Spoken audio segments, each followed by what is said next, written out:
ஜெகதீஸ்வரன் அவர்கள்,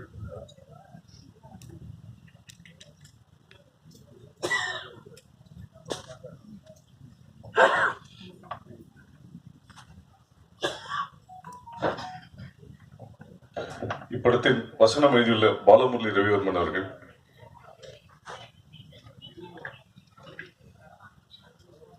நடிகர் கராத்தே ராஜா அவர்கள்,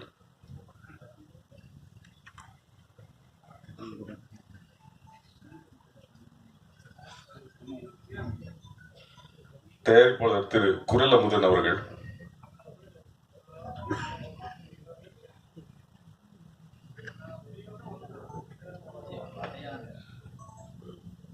திரு ஏகன் அவர்கள்,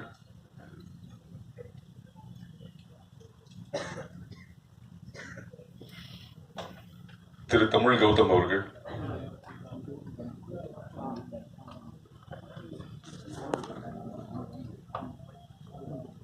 தயாரிப்பாளர் திரு சுந்தர வரதன் அவர்கள், கிரியாடெக் பாஸ்கர் அவர்கள், கிரியாடெக் பாஸ்கர் திரு தயாரிப்பாளர்,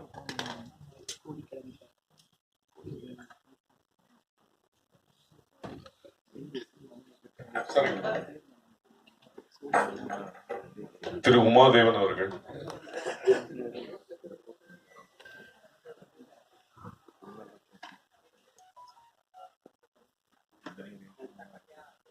திரு கண்ணன் அவர்கள்,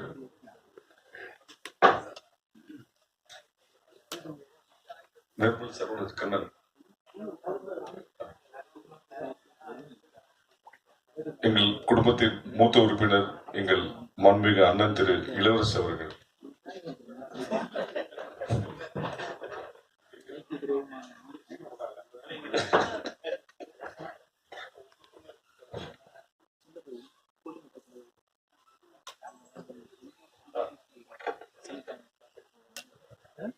எங்கள் அண்ணன் திரு சுரேஷ் காமாட்சி அவர்கள்,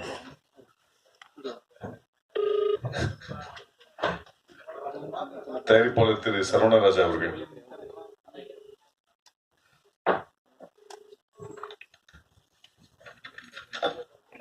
லைவ் கனெக்ட் பண்ணியாச்சா? Okay okay. ஒளி ஓவியர் திரு தங்கப்பச்சான் அவர்கள்,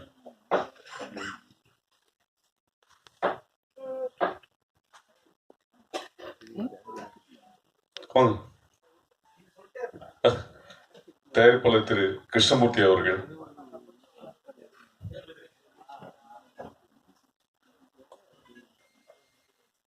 இயக்குனர் திரு வ கௌதமன் அவர்கள்,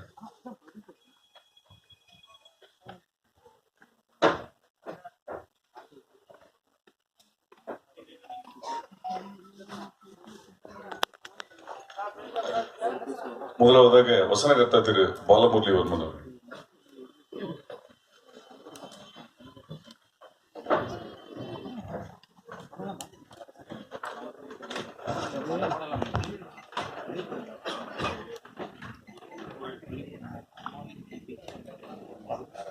திரு நிர்மல் அவர்கள்,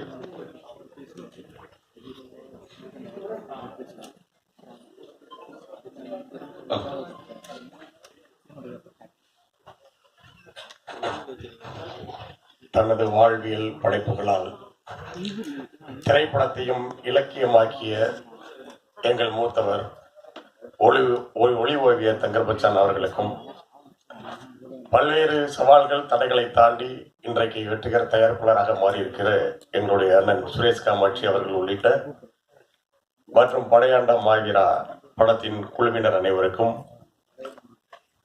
அச்சு ஊடகம் காட்சி ஊடக நண்பர்கள் அனைவருக்கும் வணக்கம். ஒரு திரைப்படம் வெள்ளைத்தாளில் தொடங்கி வெள்ளித்திரைக்கு வருகிறது. எனவே அந்த அடிப்படையில் நம்மளுடைய அருமை தேனி நிகில் அவர்கள் என்னை முதலாக அழைத்திருக்கிறார்கள். இந்த படத்தை தொடங்கிய நாளில் இருந்து பல்வேறு கேள்விகளை நாங்கள் எதிர்கொண்டோம். அதில் ஒன்று, இதற்காக இந்த வேலை. இதே அரங்கத்தில் இதற்கு முன்பாக இசை வெளியீட்டு நடந்த போது கூட இயக்குனர் அவர்கள் இங்கே அந்த அழுத்தத்தோடு இங்கே இயங்கிக் கொண்டிருந்த போது இங்கிருந்தும் கூட அந்த கேள்வி எழுப்பப்பட்டது. ஏன் இந்த வேலையை செய்ய வேண்டும்? ஏனென்றால் நாம் பொதுவாகவே இப்போது நேரேட்டிவ் சொசைட்டியில் வாழ்ந்து கொண்டிருக்கிறோம். நமக்கு ஏற்கனவே என்ன சொல்லப்பட்டிருக்கிறதோ, நாம் எதை காதில் வாங்கி இருக்கிறோமோ அதன் அடிப்படையிலேயே எல்லாவற்றையுமே நாம் அணுகுகிறோம். இன்னும் சொல்ல போனால் காதுகளின் வழியாகவே நாம் முடிவெடுப்பவர்களாக இருக்கிறோம். அந்த அடிப்படையில் தான் இந்த இனம் தொடர்ந்து பிரச்சார போரினால் வீழ்த்தப்பட்டிருக்கிறது. தமிழர் தலைவர்கள் உருவாகி வரும்போதெல்லாம் மிக எளிதாக அவர்களை பல்வேறு அவதூறுகளால் வீழ்த்திக் கொண்டே இருக்கிறார்கள். அப்படி வீழ்த்தப்பட்ட ஒரு உண்மையான மக்கள் தலைவர் தான் அண்ணன் காடுவெட்டி குரு அவர்கள்.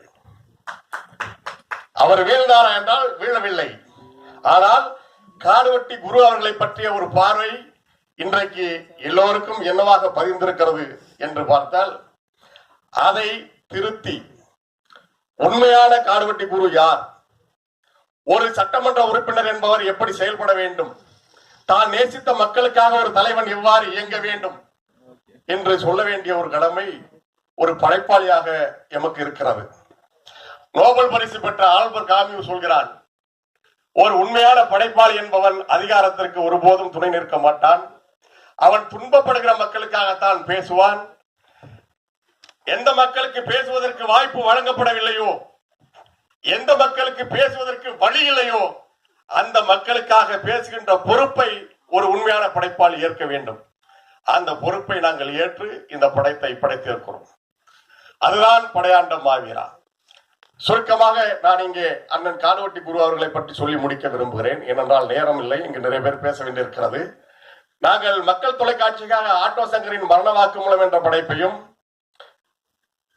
தமிழ்நாட்டின் தமிழ் தேசிய இனத்தின் வழக்காளராக வாழ்ந்த ஐயா மாவீரன் அவர்கள் வீரப்பனார் அவர்களின் வாழ்க்கையையும் படைப்பாக செய்த போது, தியாகராய நகரிலே பெருமதிப்பிற்குரிய ஐயா மருத்துவர் ராமதாஸ் அவர்களின் பொங்கு தமிழ் அறக்கட்டளை அந்த அலுவலகத்திலே அண்ணன் குரு அவர்களை அடிக்கடி சந்திக்கின்ற வாய்ப்பு எங்களுக்கு அமைந்தது. இங்கே அமைக்கப்பட்டிருக்கின்ற பிம்பத்திற்கும் அவருக்கும் எந்த தொடர்பும் இல்லை. அவர் ஒரு குழந்தை போன்றவர். மிக அரிதான நகைச்சுவை உணர்வு மிக அதிகம் உள்ளவர் அவர்.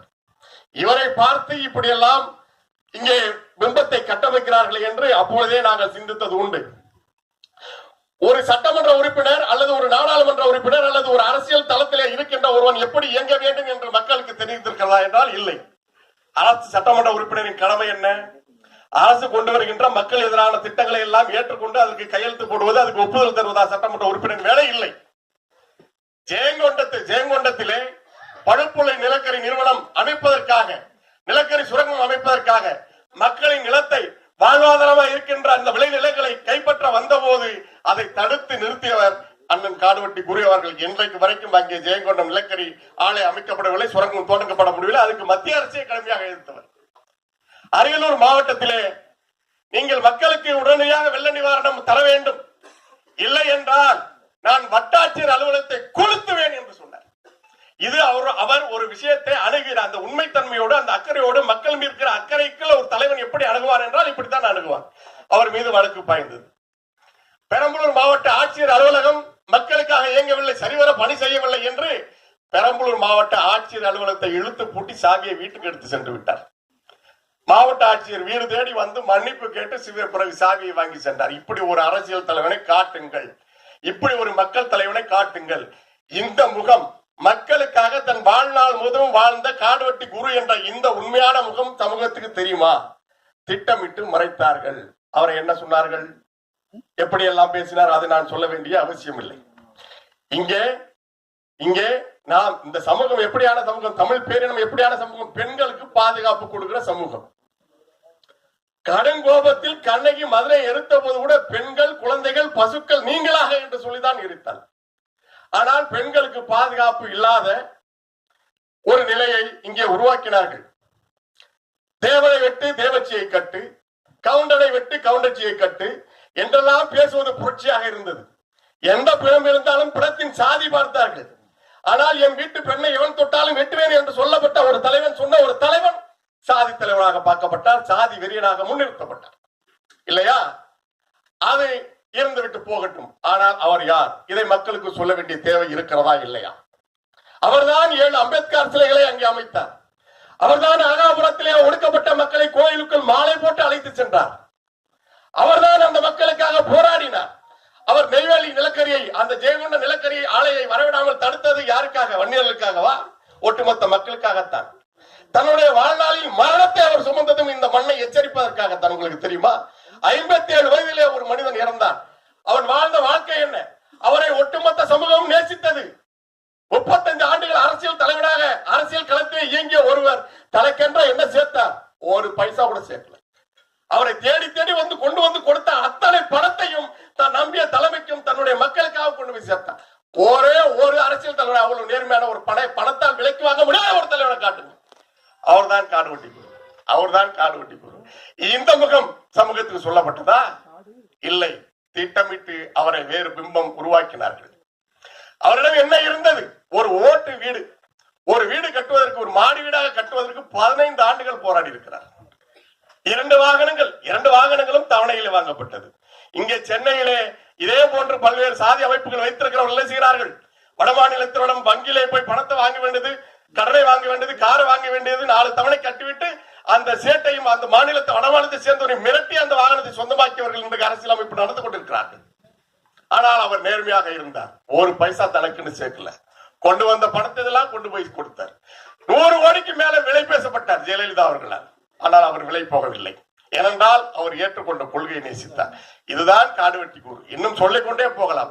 வயல்வெளிகளிலே, விளைநிலங்களிலே மின்கோபுரம் அமைக்க வந்த அதிகாரியை பார்த்து நான் கையை வெட்டுவேன் என்று சொன்னார். வழக்கு வாங்கினார்.